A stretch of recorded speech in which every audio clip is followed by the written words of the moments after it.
Section 1. You will hear a conversation between Peter and Jim talking about some details for their shared accommodation. First, you have some time to look at questions 1 to 4.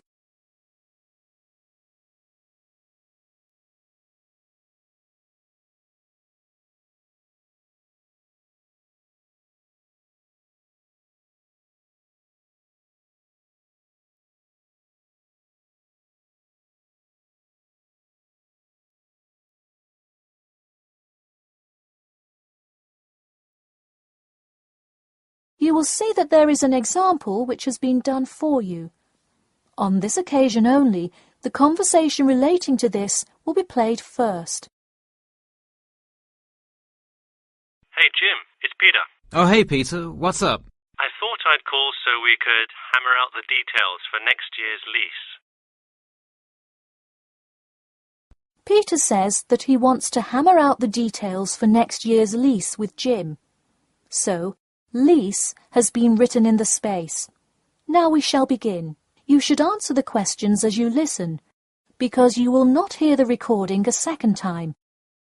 Listen carefully and answer questions 1 to 4. Hey Jim, it's Peter. Oh, hey Peter, what's up? I thought I'd call so we could hammer out the details for next year's lease. That's a good idea. Did we ever decide on how to split the total rent? Well, I was thinking, since my room is bigger, I probably should pay a little more. So I could pay £110 and you could pay £80.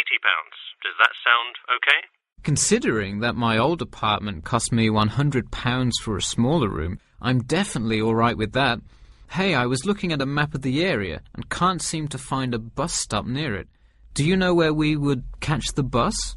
Well, the bus is actually pretty far from us, but we have that garage that we can park our cars in. Wow, that's great. Convenient parking is hard to find, so we're lucky we have that. Okay, so we have a whole lot of things we'll need to buy when we move in. How do you want to split that up? I was wondering, do you still work at the supermarket? Yep, every Tuesday and Saturday. Would you be able to buy things from there if I sent you a shopping list? Sure, I can do that. Great. Then I can take care of whatever else we need that you wouldn't get at a supermarket. If you want, I'll pick you up from work that day and we can go to the apartment together. Oh, that would be great, thanks. No problem. That way we can split the cost of petrol. Works for me. It's so expensive these days, isn't it? It's downright obscene. Before you hear the rest of the conversation, you have some time to look at questions 5 to 10.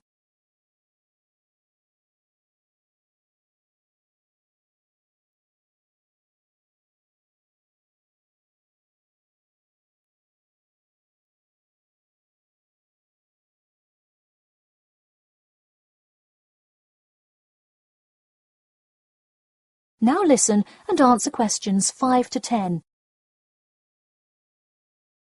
So let's figure out what appliances we need. Do we have a microwave?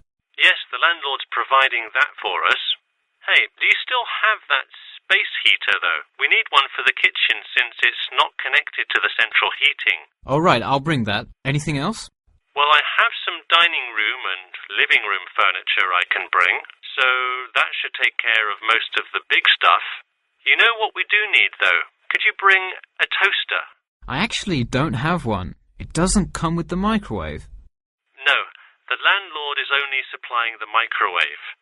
It would really help if you could bring one. Okay, I'll pick one up at the store. You know, I also have this cool antique rotary phone that would be a cool addition to the apartment, sort of as decoration and utility. Oh, cool. The only thing is, we'd have to put it in the kitchen unless you want it in your room. Why not put it in the living room? The living room's too loud to have a phone conversation. The noise sort of carries, so if one person is trying to watch TV or have friends over, the person on the phone won't be able to hear. Okay, well I guess kitchen it is then. Any other big things we need? That seems like everything. That's all I can think of. And of course, move-in is... June the 1st. I can't wait. We'll be able to watch the big game in our new apartment. It's going to be awesome. Yeah, we can move in the morning, and then Friday night we can sit back and cheer on Liverpool. I have an exam in the morning, but we'll be done around 11 a.m. and can move in after. Wait, Liverpool? You're joking, right? I thought you were a Manchester United fan. Man U? No way. Liverpool all the way. Oh no, I don't know if I can live with a Liverpool fan. That is the end of section 1. You now have half a minute to check your answers.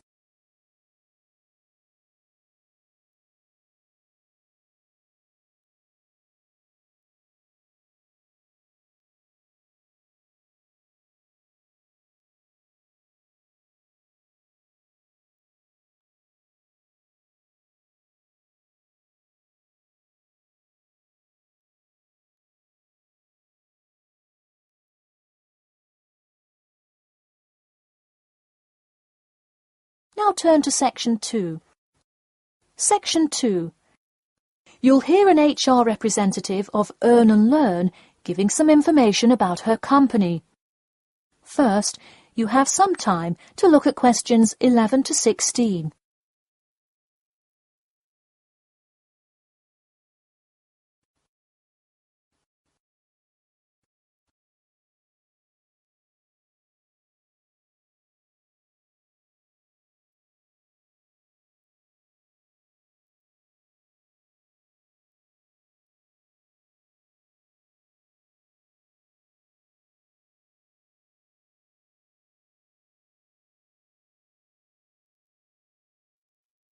Now listen carefully and answer questions 11 to 16. Welcome to all of you. Can everybody see and hear me? Good. I'm Sarah Connor, an HR representative of Earn and Learn. I have been asked today to talk to you about our company. So, for those of you who don't know very much about the company, let me start by giving you some basic information about it. Earn and Learn started nearly 20 years ago. It is not a charity, but a for-profit company that enables promising entrepreneurs to make money while traveling. During the past 10 years, it has grown rapidly and has gained great influence in most countries of the world. We have a partnership with the school and take a large number of recent graduates from the business school. So, if you are a recent graduate, I'd say you can consider applying to our company. Before your application, you might be curious about what sort of places you could go to. There are 4 main locations, but you also have the freedom to submit a different location, and if they can make the necessary arrangements, you can go. The first country Earn and Learn established locations was the US, where you may choose from multiple locations, as long as you can commit to their more rigid schedule of August to December. Also, you could do the Australia internship. That one is really cool. You work at a wildlife shelter and learn about the business practices of non-profit organizations. You do have to be willing to commit 8 months for that one, though. Perhaps that's a long time to be so far away, but I would say it is really an amazing opportunity. I don't know whether some of you are in decent physical shape. If so, the South Africa internship is another exciting one. You learn a lot about sustainable farming, but you would be doing some of the manual labor involved in maintaining a farm. Indeed, it's hard work, but I think you would definitely be able to do it. It may be wise to wait until after their summer is over, so it's not so terribly hot. In addition, there is a most recently established location in India. This one gives you more of a study abroad feel, given that they arrange a host family for you to stay with. In the other locations, you live in an apartment with other interns, so this is definitely a unique experience. Before you hear the rest of the talk, you have some time to look at questions 17 to 20.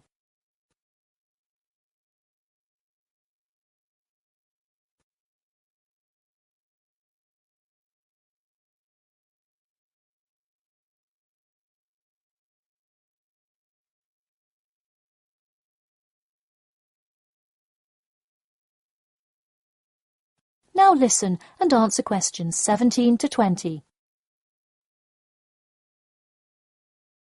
Regardless of where you go, at the end of the program you get a global travelling certificate, as long as you can explain your experience. You can provide a written log of what you did. I recommend writing journal or blog entries about what you do every day, or a weekly summary of each day. Of course, you don't have to write up a formal report or anything like that, and you need to apply for it once you have returned. Some students may want to know whether this is a paid internship. Actually, you have to pay for the flight there yourself. But you have the opportunity to create your own small business, which could earn you money if it's successful. So basically, you pay for it all up front, but when you're there, you can find ways to make money. That is to say, you pay for 2/3 of the cost up front as a deposit, and then give the final installment 1 month prior to your return. Finally, I have to remind you that you need a health check before you go, to make sure you're not going to spread any communicable diseases. In addition, before you go, you don't have to attend any meetings or workshops. You'll meet everyone you'll be working with once you get there. Okay, well, that's all I've time for today. Thanks for listening, and I'm happy to take any questions if you have them. That is the end of section 2. You now have half a minute to check your answers.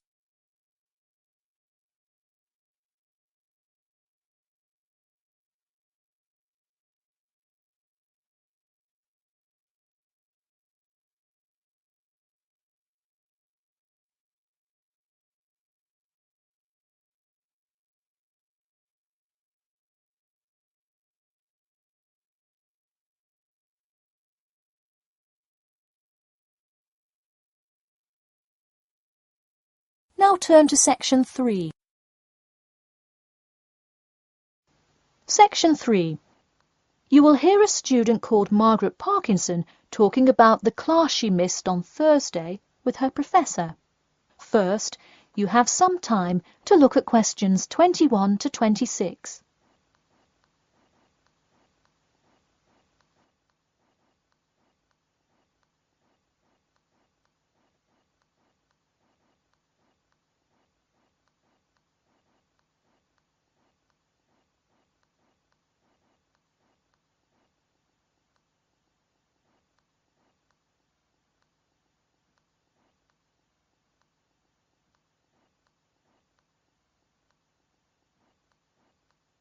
Now, listen carefully and answer questions 21 to 26. Hi, Professor Timmons. Do you have a few minutes? I was hoping to talk about what I missed on Thursday. Hello, come in. Sure, sit down. Could you tell me your name, please?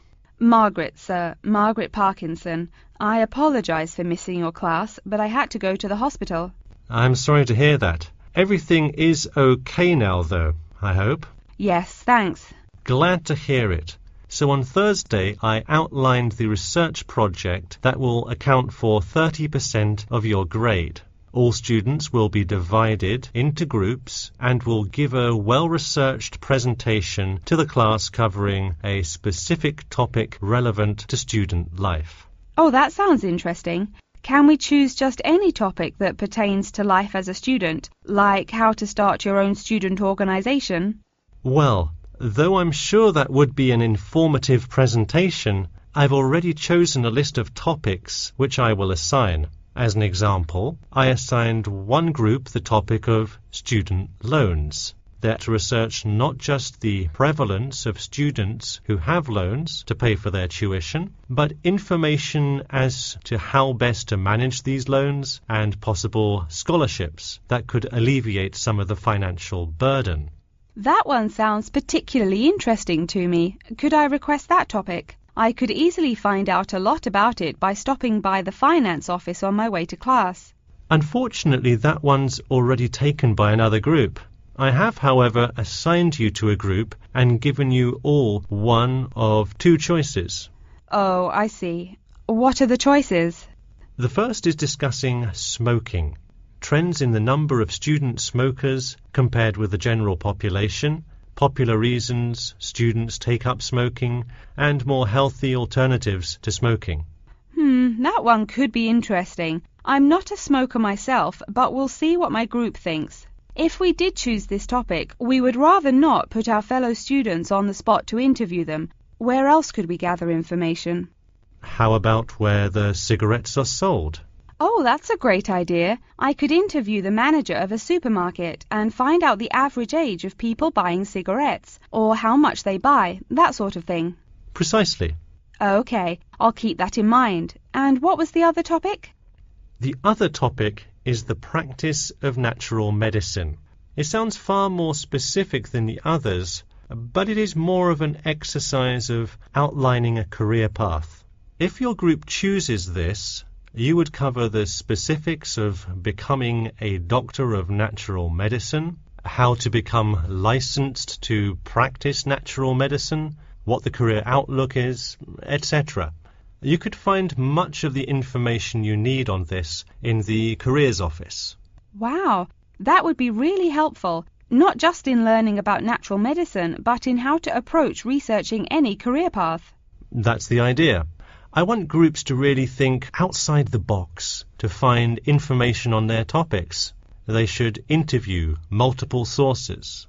Okay, now I think I have the general idea. Before you hear the rest of the talk, you have some time to look at questions 27 to 30.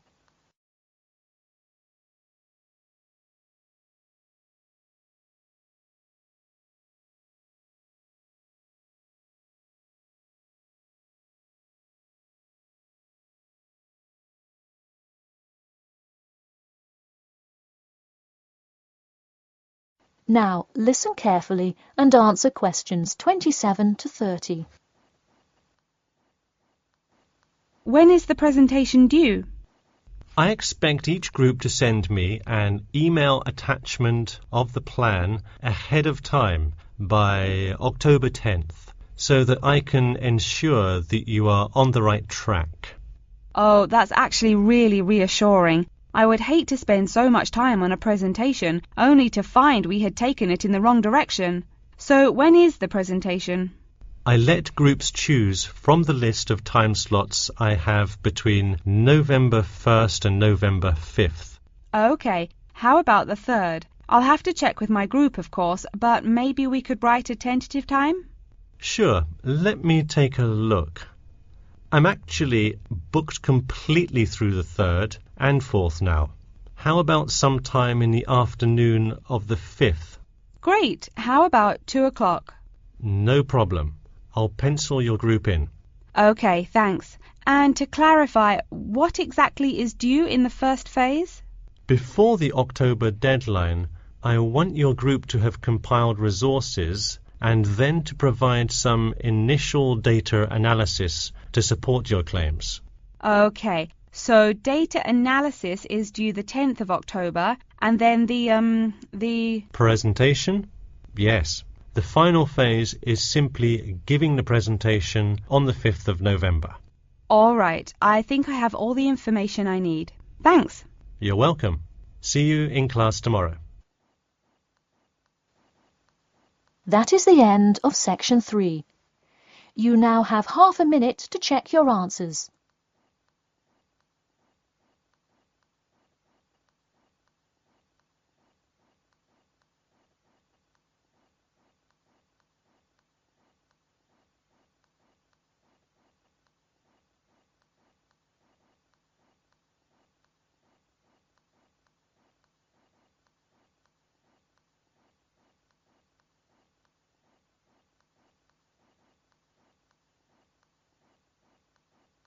Now turn to section 4.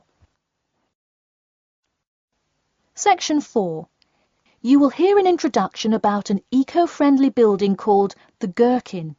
First, you have some time to look at questions 31 to 40.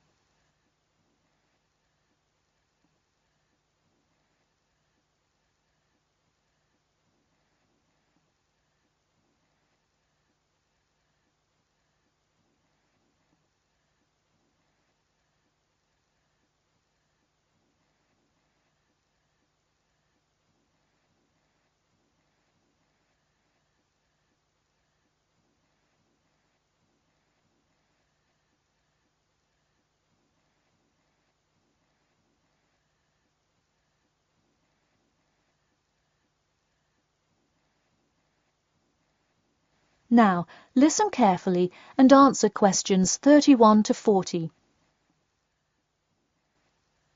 Today, I'd like to tell you about how UK architects are playing their part to address the issue of global warming. You have seen many of these iconic buildings while going about your everyday life, but you may not know how they are affecting your tomorrow. In 2003, construction was completed on the famous Swiss rebuilding, or more informally called the Gherkin, a true masterpiece commissioned by the law offices of Foster & Partners. This is not the first ambitious endeavour of the firm. They are renowned for their various philanthropic environmental efforts. The Gherkin, with its cut-and-edge green initiative and sharp design, is gaining recognition as an icon in modern architecture. You can pick it out of the London skyline by its unorthodox cigar shape. While its appearance is the obvious attribute at which to marvel, there is far more to this building than meets the eye. And let's face it, there's a lot about this building that meets the eye. The building helps reduce the city's carbon footprint in a number of ways. Just a quick note, in case you're not familiar with the term carbon footprint, get used to it. It's a buzzword you'll hear relentlessly to talk about reducing emissions. Think of it as the amount of harmful greenhouse gases that are given off into the environment by a single person, organization, or product. So going back to the Gherkin building, perhaps the most obvious as well as the most significant eco-friendly feature is the glass windows, which allow light to pass through the building, both reducing heating costs and brightening up the workspace. The ingenuity behind the various eco-friendly aspects of the Gherkin has seen its fair share of publicity both from serious and silly sources. In a recent April Fool's Day edition, One e-publication printed a story detailing plans to replace 50% of the current exterior with grass, which would not only make large steps in the name of sustainability, but also give the building the green hue that would truly earn it the nickname of the Gherkin.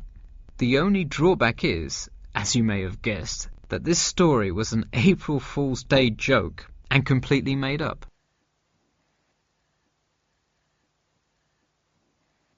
In all seriousness, though, the building is setting a new standard of design that other architects and city planners just cannot ignore. The building's bold and cost-efficient design has won a number of architecture awards, including the Stirling Prize, the London Region Award, and the Empress Skyscraper Award, among others. The design comfortably accommodates a large number of offices, while keeping maintenance and operation costs down, striking a superb balance between nature and the workplace. Nature is well and good, as long as the weather is nice outside. Given London's notoriously bad weather, the architects knew they must devise a quality temperature regulation system, and that they did. A special system designed to reduce the building's reliance on air conditioning was devised that cuts consumption in half compared to standard office buildings. There are atria that link each floor vertically to one another, forming spiraling spaces up the entire building. They serve not just as social common spaces, but also act as the building's lungs, distributing clean air from the opening panels in the facade through the entire building. The building isn't all business, though. It has its fair share of fun as well. At the very top, a club room offers a picturesque entertainment spot for company functions, private parties, etc., with a breathtaking panoramic view of the city. The creation of such an innovative structure has many wondering what the future of urban planning and architecture may be. Well, if the other projects currently commissioned by Foster & Partners are any indication, the entire city constructed with similarly eco-friendly buildings is not far in the distance. The Masdar City development aims to create a desert city that produces zero waste and removes as much carbon dioxide from the atmosphere as it puts in. a huge feat in protecting our Earth. The gherkin is a truly impressive feat, yet it is not the only one worth noting. Now, to move on to another green initiative, I'll tell you about the Eden Foundation building found in Cornwall. That is the end of section 4. You now have half a minute to check your answers.